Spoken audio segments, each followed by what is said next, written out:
Media وار۔ آج کے ترقی یافتہ دور میں میڈیا بہت اہمیت اختیار کر گیا ہے۔ اس دور جدید میں کسی بھی ریاست کے لیے اس کا میڈیا بڑی اہمیت رکھتا ہے۔ اس دور میں کسی بھی قوم کا رخ اور خیالات بدلنے کے لیے میڈیا بہت اہم کردار ادا کر رہا ہے۔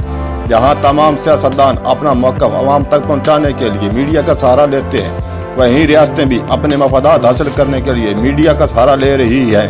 اسی کشمکش میں بین الاقوامی سطح پر میڈیا وار کا آغاز ہو گیا ہے اور اس جنگ میں اربوں ڈالر خرچ کیے جا رہے ہیں۔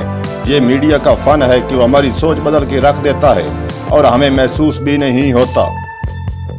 یہی میڈیا ہیرو کو زیرو اور زیرو کو ہیرو بنا دیتا ہے۔ مثال کے طور پر کل تک ہمارے بڑے جن کو ہیرو سمجھتے تھے، آج وہ ہمارے ذہن میں ظالم کا روپ دھار چکے ہیں، اور یہ میڈیا ہی کا کمال ہے۔ بہرحال اس موضوع پر پھر کبھی تفصیل سے بات کروں گا۔ آج جو کہنا چاہتا ہوں اس کی طرف آتا ہوں۔ آج بین الاقوامی میڈیا اور پاکستان مخالف میڈیا پورے زور سے اس کوشش میں ہے کہ پاکستان کا تشخص تباہ کیا جائے، اور اس میں تھوڑا بہت ہاتھ ہمارے ملکی میڈیا کا بھی ہے۔ مثال کے طور پر مینار پاکستان کا واقعہ لے لیں۔ غیر ملکی میڈیا کو چھوڑیں، ہمارے ملکی میڈیا نے ایڑی چوٹی کا زور لگا دیا یہ ثابت کرنے میں کہ پاکستان میں عورت محفوظ نہیں، جبکہ میڈیا کو پہلے دن ہی پتا تھا کہ یہ ایک سوچے سمجھے منصوبے کے تحت ہوا ہے۔ فرض کر لیتے ہیں نہیں پتا تھا، لیکن بعد میں تو پتا چل گیا تھا۔ شاید کسی ایک آدھ چینل کے علاوہ کسی نے حقیقت بتائی ہو نہیں، کیونکہ ان کو پیسے اس چیز کے نہیں ملتے۔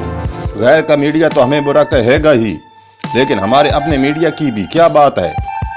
خدا را آپ پاکستانی ہیں، پاکستان نے آپ کو ایک پہچان دی ہے۔ پاکستان کا سوچیں، پاکستانی تہذیب کا سوچیں اور میڈیا وار کے اثرات سے بچیں۔